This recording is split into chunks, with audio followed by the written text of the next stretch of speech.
예, 계속해서 실무 적용 6번째 강의를 하고 있습니다. 이 동영상을 녹화한 지가 한 달이 훨씬 넘었는데, 이제 하고 있습니다. 이게 벽체 기둥 이런 거 대충 설치하고 나면은, 이제 헷갈리게 됩니다. 밑에가 뻥 뚫려져서 보이니까. 그래서 지금 하고 있는 거는 이제 슬라브를 설치를 하고 있는 중입니다. 이제 설치를 하다 보니까 또 바탕에 깔아놓은 그 캐드 파일이 눈에 거슬려가지고 잠시 지웠고요. 그 부분에 이제 하다 보니까 헷갈린 부분들이 많지 않습니까? 그래서 이렇게 조절을 해주고 굵은 선도 좀 얇게 하고 그래서 제대로 설치하는지 확인하는 겁니다.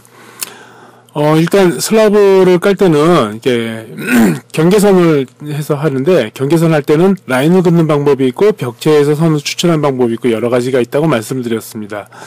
그래서 본인이 상황을 판단해서 이렇게 선으로 직접 그어야 될 때는 이렇게 선으로 긋고, 또 어떤 그 사각으로 해야 될 때는 또 사각으로 하고, 예. 또 복잡한 벽인 경우에는 이제 벽체를 따라서 했습니다. 여기서 이제 조심해야 될 게, 벽체선에 그 슬라브를 붙일 거냐 이렇게 물어보게 됩니다. 하단에 붙일 거냐라고 나오는데, 웬만하면 노를 해주는 게 좋습니다. 예스를 해줘버리면 붙어버리는 거는 좋은데요. 옆에 측면에서 슬라브 라인이 이렇게 보이는 경우가 생깁니다. 그럴 경우에는 이제 나중에 수정을 하려면 무지 힘들어지는 거죠. 이제 지붕선에 붙이느냐 이런 거랑 비슷한 그 맥락이라고 보시면 됩니다. 그래서 이렇게 각 슬라브들을 먼저 이렇게 전체를 웬만한 거를 설치를 다 해줍니다. 이게 그 캐드에 보면은 해칭을 할 때 보면은 라인을 이렇게 점을 찍어가지고 공간을 유출해내는 게 있지 않습니까? 그런 기능이 참 있으면 좋을 텐데요. 그런 기능은 없더라고요. 여기는 이제 벽이 복잡하다 보니까 벽체선을 따서 그 벽체선끼리 필렛을 해가지고 이렇게 정리를 해서 하는 걸로 하겠습니다. 좀 빠르니까 이렇게 빨라 이렇게 얘기했지만 눈에 얘기하지만은 속도를 2배로 올리는 상황입니다. 예, 그래서 좀 빠르게 진행되고 있고요. 그리고 요즘 들어와가지고 좀 광고 클릭이 좀 많이 없네요. 좀 부탁드리겠습니다. 광고 클릭을 해야 제가 좀 더 심혈을 기울이고 더 열심히 강의를 할 수가 있습니다. 좀 이해를 해주십시오. 지금 이제 2층에 하고 나니까 바로 제가 이제 3층으로 지금 작업이 들어가고 있습니다. 캐드 파일을 불러와가지고 이제 바닥에다 깔아놓게 작업을 하고 있는데, 이제 강의용으로 하다 보니까 이게 귀찮아가지고 이렇게 진행이 되는데, 원칙적으로는 창문을 먼저 깔아주는 게 맞죠. 예. 창문을 먼저 설치를 해주고, 문이나 이런 걸 다 설치해주고, 바닥 이런 거 전부 다 설치를 해주고 해야 다음번에도 헷갈리지가 않는데, 귀차니즘 때문에 그렇습니다. 지금 보시면 이제 바탕 화면끼리, 그러니까 바닥 캐드 파일끼리 정렬을 시켜주는 거를 하고 있습니다. 예. 왜 정렬해 주는지는 뻔하죠. 당연히 벽체를 이어지게 하기 위한 거고요. 원칙적으로는 2층, 3층 연결된 벽은 하나의 벽으로 설치를 해줘야지 되는데,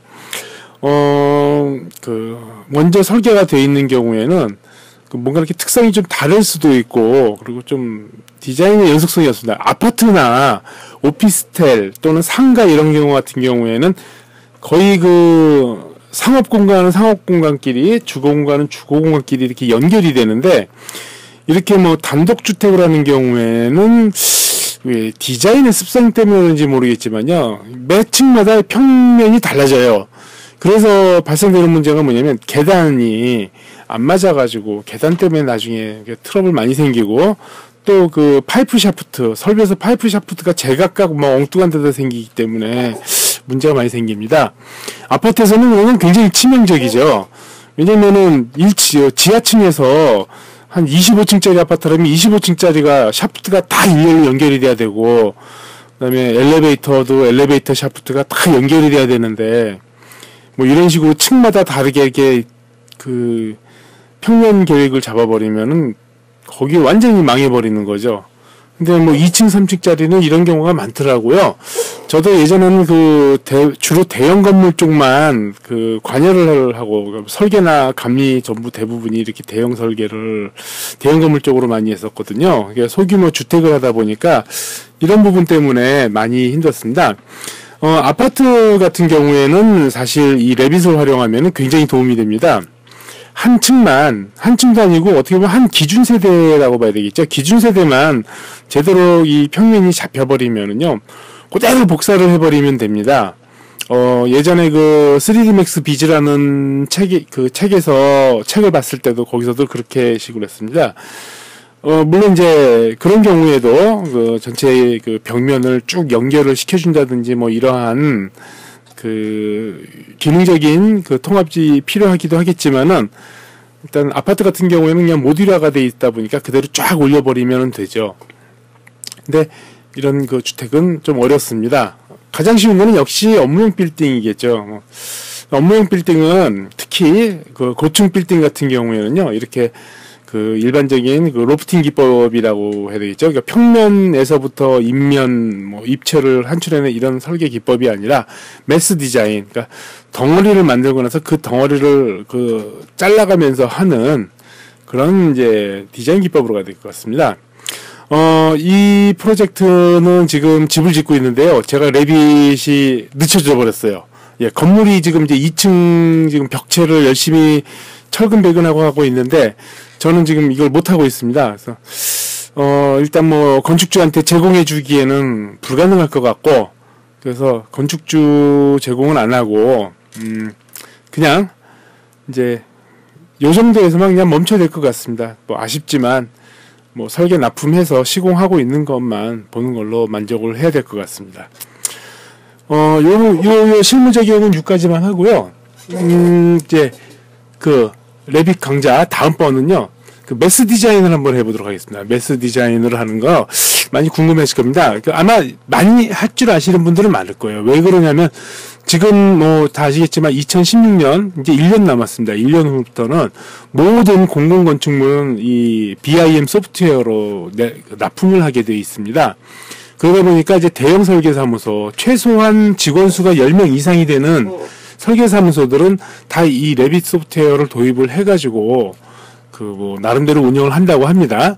말은 그렇게 하는데 모르겠어요. 저도 그 사람들하고는 얘기는 하죠. 운영만 한다고 그러지 실제로 얼마나 제대로 하고 있는지는 모르겠어요. 적어도 이 소프트웨어를 납품했던 업체들하고 이렇게 얘기를 해보면은 제공해주는 라이브러리의 수가 굉장히 한정되어 있어요. 인터넷에 보시면 알겠지만은, 나름대로 이제 레빗 어떤 유저 모임 카페 이런 것들도 있지만은, 나름대로 많이 하시는 분들은 있어요. 제 생각에는 현재 레빗을 좀 고수급이라고 얘기하시는 분이 한 200~300명은 되는 것 같아요. 근데 그분들도 적극적으로 실무에 적용한다고 보기가 좀 애매하더라고요. 그래서 좀, 그런가 보다 지금 그러고는 있습니다. 저도 지금 사실 이게 실무에 적용하려면 좀 버벅대긴 해요. 오히려 그런 전문적으로 레빗을 하시는 분들이 오히려 저보다 더 잘하시는 분들이 많을 거라고 생각합니다. 그러면서 아마 그분들이 보시면 얘는 또 뭐야 이렇게 얘기할 수 있겠지만, 제가 이 강의를 하는 거는 전혀 이 레빗을 전혀 이해 못 하시는 분들을 위한 강의라고 보시면 될 테니까 좀 미약하지만 이해해 주십시오. 제가 이 강의를 기획을 하게 된 배경, 이거 이제 도면 그리고 있는 동안 이렇게 말씀드리자면은, 그러니까 제가 소속되어 있는 설계사무소에 아마 납품을 한 업체에서 급하게 급조를 했던 강의 자료를, 동영상 강의 자료를 놓고 갔나 봅니다. 그 강의 자료를 제가 공개하거나 말씀드릴 수는 없는데, 그분이 나름대로 좀 하시는 분이기는 한 것 같아요. 근데 제가 볼 때는 그분은 너무 자기 위주, 그러니까 소위 말하는 이제 고수 위주죠. 설계사무소에 그런 거 많잖아요. 설계하는 순서 이런 거는 다 알아요. 근데 그걸 남한테 가르쳐 주려면 어려워요. 그거는 건축 설계만 그런 게 아니라 모든 분야가 다 그렇죠. 도제식이라고 그러죠, 이게. 강의는 안 되고 그냥 옆에서 어깨너머로 배우라고 하는 거죠. 뭐 그런 식의 그 좀 강의 비슷한 그런 게 있었어요. 근데 그것도 사실은 어떻게 보면 가장 앞선 강의였나 봐요.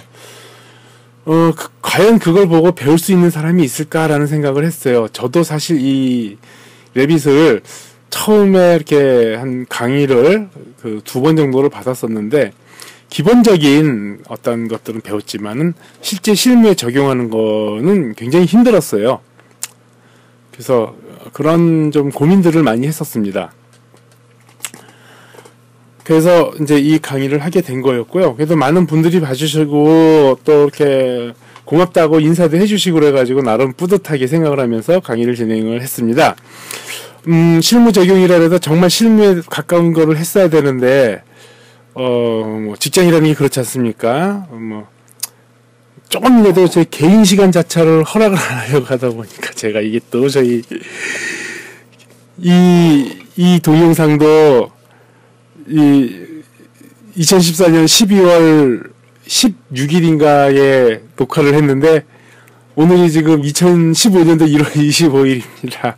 이제 녹음, 그것도 지금 이제 출근 시간 1시간도 안 남겨놓고, 물론 이제 제가 서둘러서 해야 되겠죠. 뭐, 게을러서 그런 것도 있겠지만은, 이게 뭔가를 하려면은 마음을 먹고 해야 되거든요. 쉽지가 않아요.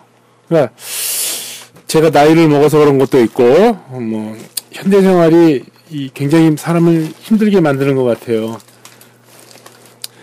청소도 해야 되고, 빨래도 해야 되고, 밥도 해야 되고, 막 할 것들이 너무 많은데, 몸이 지쳐서 따라가지를 못하고 있어요. 그렇게 뭐 이해를 해 주십시오.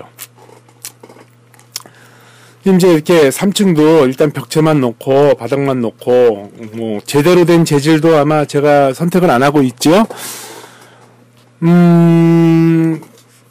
그렇습니다. 지금 그리는 거는 이 순서가 벽체나 이 바닥을 먼저 그리고 나서 재질을 만들어주는 방법도 있는데, 사실 가장 좋은 방법은 먼저 재질을 선택을 해주는 게 맞습니다. 그러니까 예를 들면은, 그러니까 거실 같은 경우는 주로 이제 그 마루판, 그 난방에다가 마루판 하지 않습니까? 그 디테일, 그러니까 상세도나 뭐 이런 데 보면, 그러니까 실내 마감 재료 상세도라든지 뭐 이런 데 보면 나오는 것처럼, 슬라브에서 뭐 몰타를 주고, 그 다음에 뭐 단열을 하고, 그 위에 그 단열이 아니라 그 난방 코일을 깔고, 거기를 뭐 시멘트로 채우고, 그 위에 몰타를 놓고, 또 그 위에 마루판 또는 장판, 뭐 장판이라는 게 이제 전기 장판이 아니고 비닐 장판을 하던, 아니면은 옛날 그거 무슨 장판이라 그러죠? 그 종이에다가 콩기름 먹여가지고 니스치라는 전통 장판이라 그러나요? 예, 뭐 하여튼 그런 거를 일일이 다 만들어주면서 해야 제대로 됩니다. 그리고 그렇게 해주면서 레벨 조절을 해줘야지 됩니다.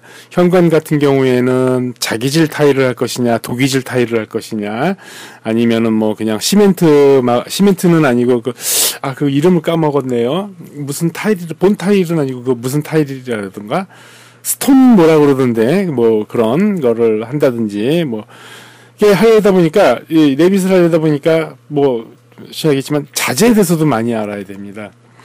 도면에서는 저도 이제 설계를 많이 안 했다 보니까 이제 그런 부분이 헷갈려요. 그냥 도면 남이 해놓은 것만 많이 봤고, 제가 직접 그 건축을 한 거는 많지 않다 보니까 뭐 그런 부분에서 제가 이제 많이 헷갈립니다. 자재가 종류가 엄청나게 많아요. 그래서 설계를 하려면은요, 저기 하나 있어야지, 그 물가절표가 하나가 있어야 될 거예요, 아마. 그래서 그 자재를 열고 이렇게 보면서 확인해가면서 이게 뭔지 확인하고 그래야 되는데, 그게 이제 인터넷으로 이게 쭉 이제 인터넷으로 찾을 수가 있어야지 되는데, 요즘 인터넷에서 그런 자재에 대한 정보 찾기가 굉장히 힘들죠. 예, 그 자재를 왜 인터넷에다 공개를 안 하느냐 하면은 이제 경쟁 때문에 그런 부분들이 있고요. 아직도 건설 산업 분야는 그 자재 거래가 그 범용적인 거래가 아니라 그 업자 대 업자, 그다음에 뭐 알게 된 또 그 소개에 의한 그런 걸로 이렇게 거래가 많이 되죠. 도매 거래라고 해야 되나요? 그러니까 B2B로 많이 움직입니다. 근데 주로 이제 그 신세대 B2B 그 경영자들은 많이 망했어요. 지금 남아있는 사람들은 옛날 고전적인, 옛날부터 뭐 착실하게 했다고 표현할 수도 있겠지만, 그러니까 옛날 방식을 고수했던 사람들이 많이 남아있죠. 그러니까 그분들은 쓸데없는 투자 안 하고, 위험한 거래 안 하고, 그다음에 도전적인 거를 안 하고 안정적인, 소위 보수적인 거를 합니다. 그래서 지금까지 남아있습니다. 그래서 그러한 그 자재상, 자재 제조사, 수입사, 이런 업체들이요. 굳이 인터넷에다가 이 홍보를 하고 인터넷에다 알릴 이유가 없어요. 그러다 보니까 그런 자재에 대한 것들이 많이 나오지를 않습니다. 그러니까 새로운 거, 새로운 도전, 이런 사람들은 많이 도전을 하지만 또 하나는 뭐냐면 그 홈페이지 제작업체들의 문제도 많아요. 돈대로 받아먹고 만들어 놓은 거 보면 간단한 블로그급도 안 되는 거 만들어 놓고 돈만 받아먹고 그러니 실적도 안 나오고 그냥 어쩔 수 없이 하는 그런 식이고 그리고 또 우리나라 그 건설 경기가 죽고 나서 대부분의 건설 납품은 관급으로 나가는 부분들이 많아요. 관급은 제값을 받으니까. 사급에서는 별로 신경을 안 씁니다. 특히 그 개인주택이나 개인이 만든 민간 같은 경우에는 가격을 엄청 후려치죠. 사실 정부 조달공사도 보시면 많이 후려쳐요. 어떻게 후려치느냐. 그 설계 단계에서, 그 납품 단계에서 그 내역서 작성을 할 때 최저가로 잡아 넣어버려요. 견적받아가지고. 그리고 그 가격을 가지고 또 낙찰률이라는 걸 때려버리죠. 그러니까 물가자료표에 예를 들어서 10만 원으로 돼 있다 그러면은 관급공사도 제가 볼 때는 한 6, 7만 원 정도, 6, 7만 원도 아니고 한 5만 원 선에서 결정되는 것 같아요. 민간공사는 한 2만 원 선에서 10만 원짜리가 2만 원 선에서 결정이 되는 거죠. 그러니까 업체들이 남는 게 별로 없잖아요. 그러니까 굳이 그렇게 신경을 안 쓰는 거죠. 그래서 업체들이 신경 쓰는 건 뭐냐면 물가자료표에 아주 비싸게 올라가는 거. 그런 정도.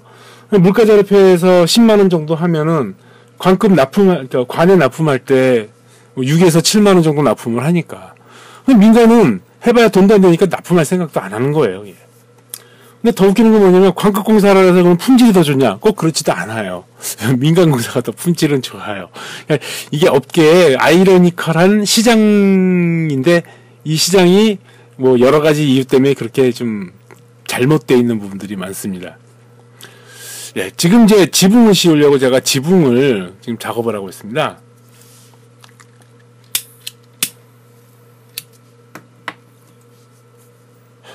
제가 이렇게 건드리지 못하는 분야 중에 하나가 이 지붕 분야인데요. 이 지붕이 이걸 건드릴까 말까 고민을 하고 있습니다. 사실은 지붕도 슬라브랑 똑같은데 슬라브하고 지붕의 차이가 뭐냐 한다면은 지붕은 경사라든지 또는 형태를 자유자재로 움직일 수가 있고 슬라브는 그게 좀 어렵습니다.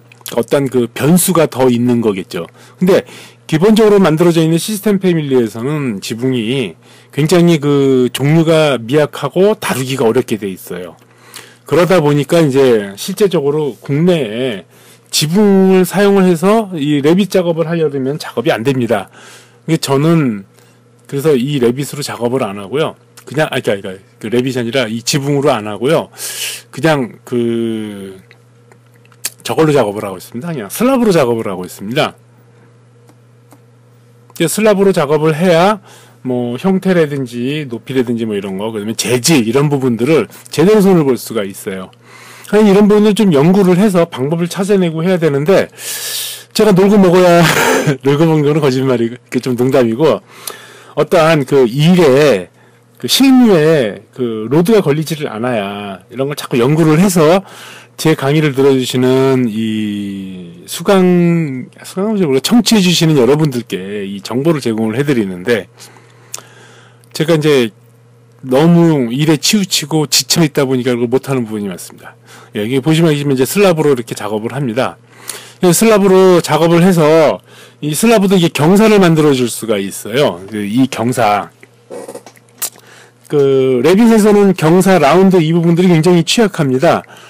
그래서 이 부분들은 이제 잘 신경을 써서 해야 됩니다.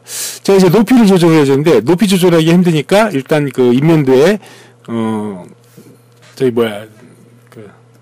디멘션을 이렇게 지금 넣어주고 조절을 해준 겁니다.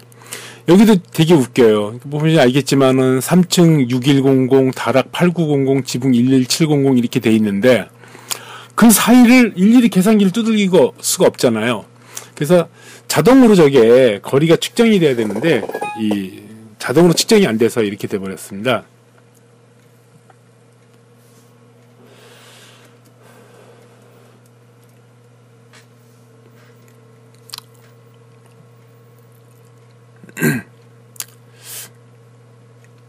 예, 지금 이제 지붕을 낮췄죠. 예, 지붕을 낮추니까 옆에 벽이 지금 남아 있습니다.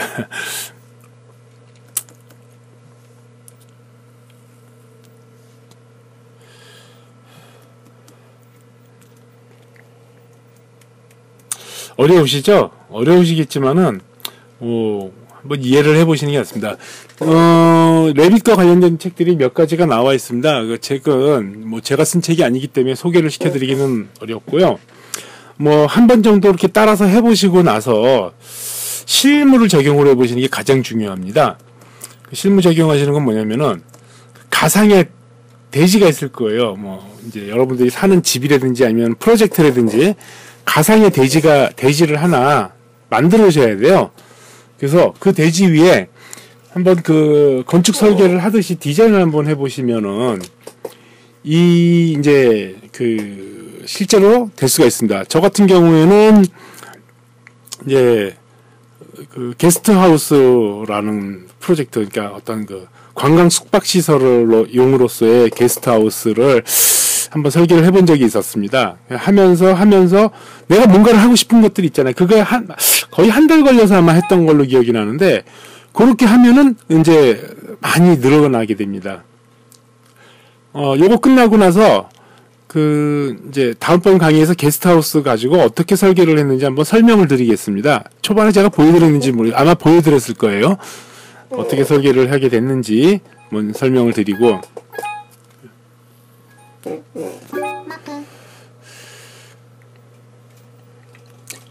그리고 이제 그 다음에 매스 디자인을 한 뭐 5회에 걸쳐서 강의를 하고, 그 다음에 이제 패밀리 제작에 대해서 강의를 하도록 하겠습니다. 이게 제가 몰랐는데 이게 목소리가 굉장히 크게 녹음이 되고 있나 봅니다. 마이크를 달고서 이제 녹음을 하다 보니까 이렇게 되네요. 기존에는 마이크를 안 달았었거든요.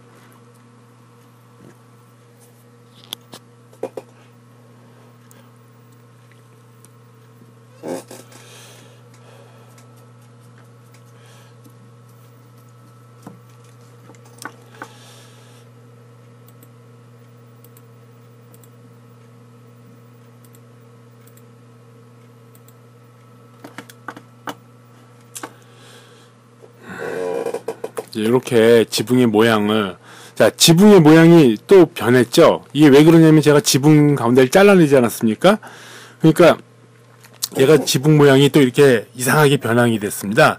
이때 이제 기억을 해야 될 게 뭐냐면 지붕을 낮췄을 때 얼마나 낮췄는지가 나오지 않습니까? 그거를 이제 기억을 해줘야 됩니다. 그래야지 낮추기 하고, 그 다음에 보시면은 중간에 잘린 부분은 낮춰지지를 않아요. 이거를 이제 요소 높이를 해가지고, 이때는 수치로 하기가 어렵습니다. 그래서, 이런 식으로 이렇게 하나 이렇게 맞춰가면서 대충 값을 추산을 해내야 됩니다.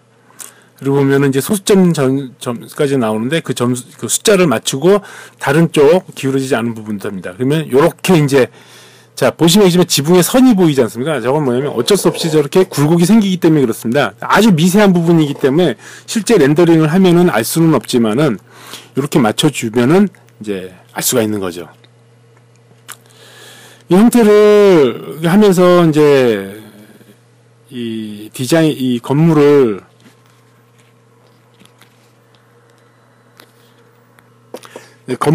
디자인하신 분하고 많이 충돌을 많이 일으켰어요. 왜냐면 자기가 생각했던 그 디자인이 아니다. 근데 그걸 그림으로도 제대로 표현을 해주지 못하니까 제가 맞추는 게 너무 힘들어가지고 많이 좀 그랬습니다. 요 강의는 여기까지만 할게요. 이해해 주십시오. 뭐 저걸 다 완성하려면은 더 오래 걸릴 것 같은데 굳이 하려면은 여러분들도 좀 지겨울 거예요. 좀 다른 완성된 걸 가지고 얘기를 하는 게 오히려 낫지 않을까 생각이 듭니다. 좀 더 이제 강의를 빠르게 진행하기 위해서 요 프로젝트는 여기까지만 완료하도록 하겠습니다. 지금까지 이제 실무 적용 들어주신 여러분께 감사드리고요. 완성되지 못한 거 되게 죄송합니다. 완성하면서 하려니까 시간이 너무 오래 걸리고 일이 너무 많네요. 예, 다음번 강의를 기대해 주시기 바랍니다.